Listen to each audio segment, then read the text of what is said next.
Comments చేసుకుని ఈ జాతీయ భద్రతా రహదారి మండలికి సీఎం గారిని చైర్మన్ గా పెట్టి అదేవిధంగా మనకి ట్రాన్స్పోర్ట్ మినిస్టర్ని అదేవిధంగా ఆల్ డీజీపీస్ని ఇందులోని ఒక సభ్యులుగా ఏర్పాటు చేసి ప్రతి సంవత్సరం డెఫినెట్ గా ఒక 2 times అయినా వాళ్ళు కూర్చొని దీని మీద రివ్యూ చేయాలి అధ్యక్ష. అదేవిధంగా స్టేట్ కి సంబంధించి అదేవిధంగా డిస్ట్రిక్ట్ కి సంబంధించి ఒక్కొక్క కమిటీలు ఏర్పాటు చేశారు అధ్యక్ష.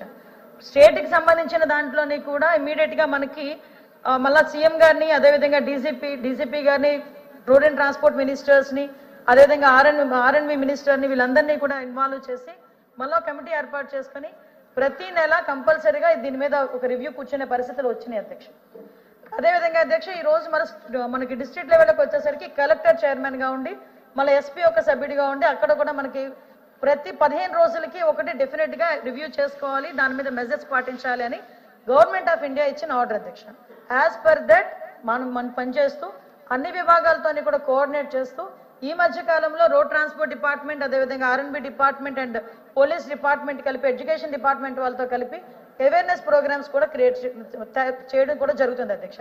ప్రతిసారి అదేవిధంగా అధ్యక్ష రోడ్ యాక్సిడెంట్లు జరగకుండా బ్లాక్ స్పాట్స్ ని సుమారుగా 961 బ్లాక్ స్పాట్స్ ని కూడా మేము ఐడెంటిఫై చేసి దగ్గర 1117 సీసీ కెమెరాలు కూడా ఏర్పాటు చేసుకుని వాళ్ళకి ఎప్పటికెప్పుడు అక్కడ 24/7 పోలీస్ డిపార్ట్మెంట్ వాళ్ళని అక్కడ కాపలా పెట్టి వాళ్ళు డ్యూటీలు వేసి ఇంత పని చేస్తున్నా కూడా ఎక్కడో ఒక యాక్సిడెంట్ జరుగుతూనే ఉంటుంది అధ్యక్ష.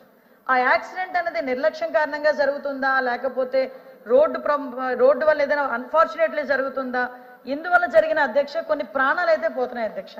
ఇందాక మనం అబ్జర్వ్ చేసుకుంటే అధ్యక్ష 2001 నుంచి 2024 వరకు అధ్యక్ష fatal accidents non fatal accidents గురించి చూసుకుంటే అధ్యక్ష దగ్గర ఒక 4 సంవత్సరాలు 2021లో 7585 ఫ్యాటల్ యాక్సిడెంట్స్ అధ్యక్ష. ఒక్క సంవత్సరంలో అతి ఘోరమైన యాక్సిడెంట్లు జరిగినవి.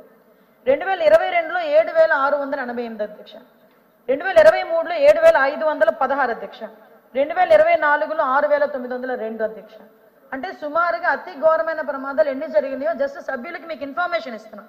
అదేవిధంగా నాన్ ఫ్యాటల్ యాక్సిడెంట్స్ చూసుకుంటే అధ్యక్ష 10,000 దాటినాయి అధ్యక్ష అన్ని కలిపి.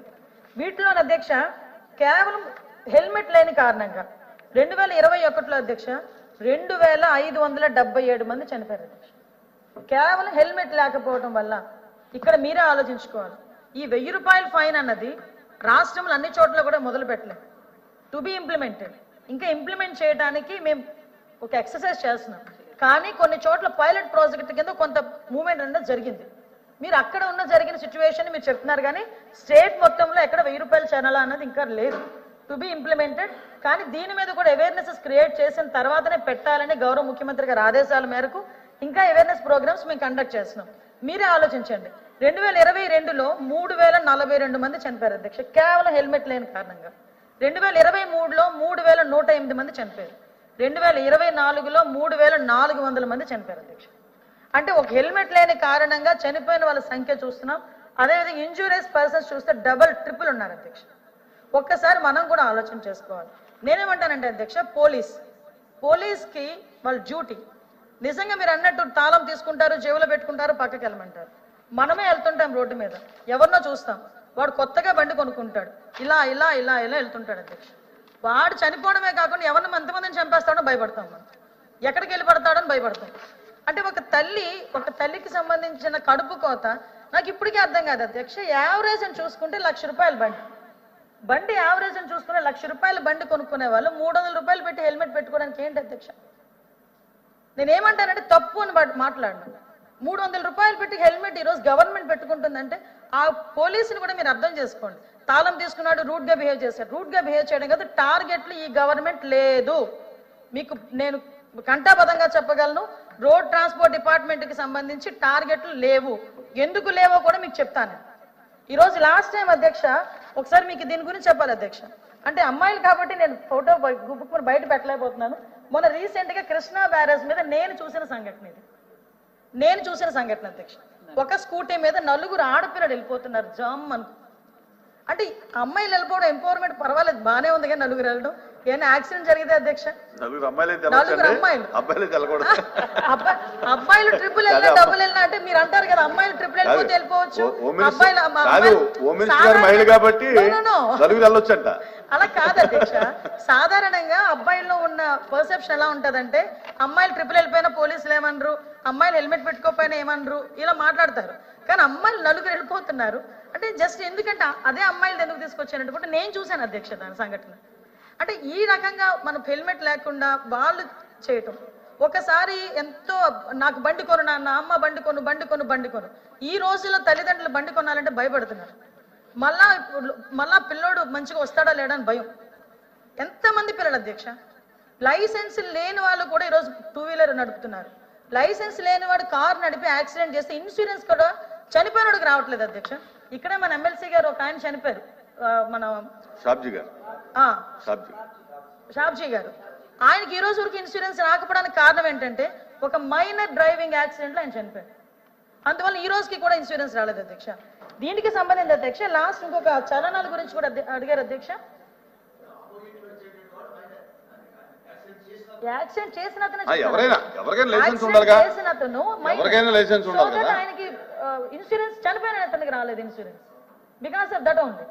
నేనేమంటానంటే అధ్యక్ష, ఇక్కడ మనకి ఒక అవినాష్ కొమ్మారెడ్డి అవినాష్, ఆయన లాస్ట్ ఈ చరణానికి సంబంధించి అధ్యక్ష data evolve solution OPC private limited అని ఒక యాప్, ఒక సొల్యూషన్స్ లోని ఒక యాప్ ని పెట్టి చలనాస్ అన్ని కూడా కలెక్ట్ చేశాడు అధ్యక్ష. అతగాడు సుమారుగా 100 కోట్ల రూపాయలు పైన వసూలు చేసి దగ్గర 50 కోట్ల రూపాయలు అతను సొంతానికి వాడుకొని గవర్నమెంట్ కి కట్టకుండా 50 కోట్ల రూపాయలు అతని మీద కేసు కూడా ఫైల్ అయింది. కేసు ఆల్రెడీ ఇప్పుడు నడుస్తుంది, కేసు కూడా నడుస్తుంది. ఒక 10 కోట్ల రూపాయలు ఏదో రిఫండ్ చేశాడని చెప్పి మా డిపార్ట్మెంట్ వాళ్ళు కూడా చెప్పున్నారు అధ్యక్ష. ఇంకా డబ్బులు కట్టాల్సి ఉంది, అతని మీద లీగల్ గా యాక్షన్ తీసుకునే పరిస్థితి కూడా కనిపిస్తుంది అధ్యక్ష. దాని తర్వాత అధ్యక్ష నేషనల్ ఇన్ఫర్మేటిక్ సెంటర్ అని చెప్పి ఎన్ఐసి, ఇది సెంట్రల్ గవర్నమెంట్ చలానా సిస్టమ్. ఇది నేను ఎందుకు ఇందాక క్లియర్ గా చెప్తున్నానంటే ఇది సెంట్రల్ గవర్నమెంట్, ఇది there is no targets to state government. విషయం ఏంటంటే సార్ మీరు అలా అంటే అలా సార్, భయం ఉండాలి సార్. మనం పంపించండి, పంపిస్తున్నారు కదా, అలాగే 2 వీలర్స్ కూడా పంపించండి. మాక్సిమం అలాగే జరుగుతున్నాయి సార్. కొంతమంది ఆపితే ఆగుతారా సార్, సిగ్నల్ బండి పారిపోతుంటారు. ఆ సిగ్నల్ మళ్ళీ మేమేమో ట్రేస్అవుట్ చేసుకుని నెంబర్ ట్రేస్అవుట్ చేసుకుని ఆ నెంబర్కి డైరెక్ట్ గా ఈ ఛానల్ రూపంలో డబ్బులు ఫైన్ చేసే పరిస్థితులు కూడా ఉన్నాయి అధ్యక్ష.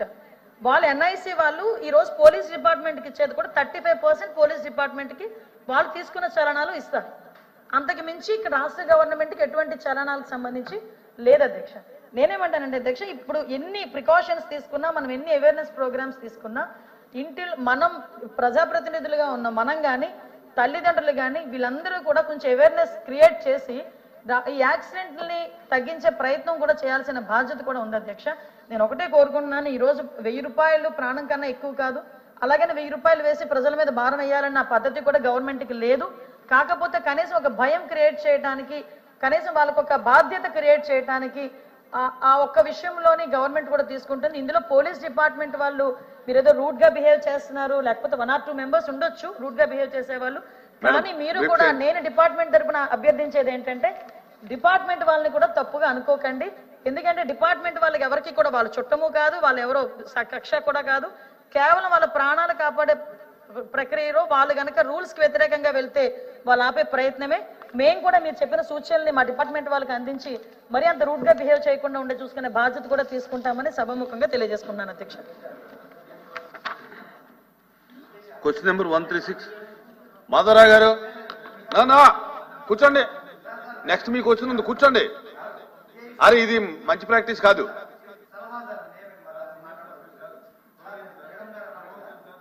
వినండి మేడం, ఎందుకంటే మీకే ఉపయోగపడేది సార్. పక్క రాష్ట్రాల్లో ఒక జియో ఉపయోగపడి చెప్పదు, ప్రజలకు ఉపయోగపడి ప్రజలకే సార్. జియో పక్క రాష్ట్రాల్లో జియో ఉంది సార్. 2 వీలర్ ఏదైతే సేల్ చేసేటప్పుడే రిజిస్ట్రేషన్ ఛార్జెస్, లైఫ్ ట్యాక్స్ ఎలా కలెక్ట్ చేస్తారో 2 హెల్మెట్లు కూడా తీసుకుంటేనే బైక్ అమ్మే రూల్స్ ఉన్నాయి సార్ పక్క రాష్ట్రాల్లో. దయచేసి బైక్ అమ్మేటప్పుడే 2 హెల్మెట్లు తోలేవాడికి వెనకవాడికి కూడా హెల్మెట్ కంపల్సరీ కొనాలనే దాన్ని ఇంప్లిమెంట్ చేస్తే కొత్తగా కొనుక్కునే వాళ్ళందరికీ హెల్మెట్లు వస్తాయి. రెండోది అధ్యక్ష, గతంలో ఆల్రెడీ బళ్ళు కొనుక్కున్న వాళ్ళందరికి కూడా మీరు 1000 రూపాయలు చలాన్ డబ్బులు తీసుకొని అకౌంట్లో వేసే బదులు ఆ 1000 రూపాయలు 2 హెల్మెట్లు కనుక ఇచ్చేస్తే వాళ్ళకి అక్కడే ఫైన్ కి ఆ 2 హెల్మెట్లు రోజు పెట్టుకొని తిరుగుతారు అధ్యక్ష. హెల్మెట్లు ఇచ్చేస్తే అయిపోతుంది కదా. సాక్షి పేపర్లో ఆర్టికల్ వస్తుంది అధ్యక్ష, మాకు హెల్మెట్లు కూడా ప్రభుత్వం అమ్ముకుంటుంది అని. ఓకే, మీ సూచన తీసుకుంటాము. ఇందాక ఒక ప్రశ్నకి సమాధానం మర్చిపోయిన అధ్యక్ష, రెండో వ్యక్తి హెల్మెట్ పెట్టుకునేది అది కూడా కంపల్సరీ సార్. ఇది ఒక హెల్మెట్ కి డబ్బులు కడితేనే ఇది ప్రాబ్లం వస్తుంది. అందువల్ల కొంచెం ఇది కూడా కంపల్సరీగా రెండో వ్యక్తి కూడా హెల్మెట్ పెట్టుకోవాలి, డెఫినెట్ గా పెట్టుకోవాలి. Question number 13683 minister for transport. Sir ధన్యవాదాలు అధ్యక్ష.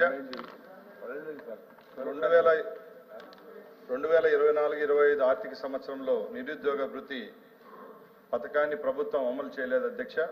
బీసీ ప్రశ్న సమాధానం ఉత్పన్నం కాదు అధ్యక్ష.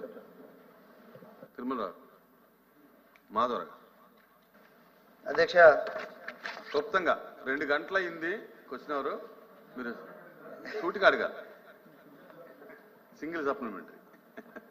అధ్యక్ష, మంత్రి గారు 2024-25 ఆర్థిక సంవత్సరంలో ఈ పథకాన్ని అమలు చేయట్లేదని చెప్పారు అధ్యక్ష. మేము అడిగింది 2024-25 మధ్యకాలంలో నిరుద్యోగ వృత్తి పథకం కింద గుర్తించిన లబ్ధిదారుల గురించి అడిగాం అధ్యక్ష. అసలు లబ్ధిదారులు మీరు గుర్తించారా, ఎంతమంది ఉన్నారు అనేది మేము అడిగింది అధ్యక్ష. పథకం అమలు చేస్తున్నారా లేదనేది సెకండరీ అధ్యక్ష. అసలు లబ్ధిదారులు ఎంతమంది నిరుద్యోగ వృత్తిలో అర్హత ఉన్న వాళ్ళు అడుగుతున్నాం అధ్యక్ష. ఈ విషయంలో గతంలో 2014-19 మధ్యకాలంలో కూడా మీరు మేనిఫెస్టోలో పెట్టి నిరుద్యోగ వృత్తి ఇస్తామని చెప్పి హామీ ఇచ్చి 5 సంవత్సరాల్లో ఒక్కరికి కూడా నిరుద్యోగ వృత్తి ఇవ్వలేదు అధ్యక్ష. రెండోది, తర్వాత చెప్పండి, తర్వాత మాట్లాడండి మీరు కావాలంటే, తర్వాత చెప్పండి, మేము కాదనలేదు, తర్వాత చెప్పండి. పోతే అధ్యక్ష రెండోది 2019-24 కరెక్ట్ ఏమండి, మేము చెప్పిన దాంట్లో కరెక్ట్ లేకపోతే మీరు మళ్ళీ లేచి చెప్పొచ్చు కదా మంత్రి గారు, మాకు అభ్యంతరం లేదు దాంట్లో. అధ్యక్ష, ఈ విషయంలో 2019 ప్లీజ్ వినండి. ఇక్కడ అడిగినటువంటి ప్రశ్న, మంత్రి గారు చెప్పిన ప్రశ్నకి మీరు క్లారిఫికేషన్ ఏంటి, అడిషనల్ గా ఏం క్వశ్చన్? అదే సార్ నేను అడిగింది ఏంటి, 2024-25 మధ్యకాలంలో నిరుద్యోగ వృత్తి పథకం కింద లబ్ధిదారులను గుర్తించారా అని ఎంతమందిని అడిగాము. అసలు దానికి ఈ పథకం అమలు చేయట్లేదని చెప్తున్నారు సార్. పథకం అమలు చేయడానికి నిరుద్యోగం గుర్తించడానికి ఎంతమంది నిరుద్యోగులు దానికి ఏం సంబంధం అధ్యక్ష? మా ప్రభుత్వం లక్షణం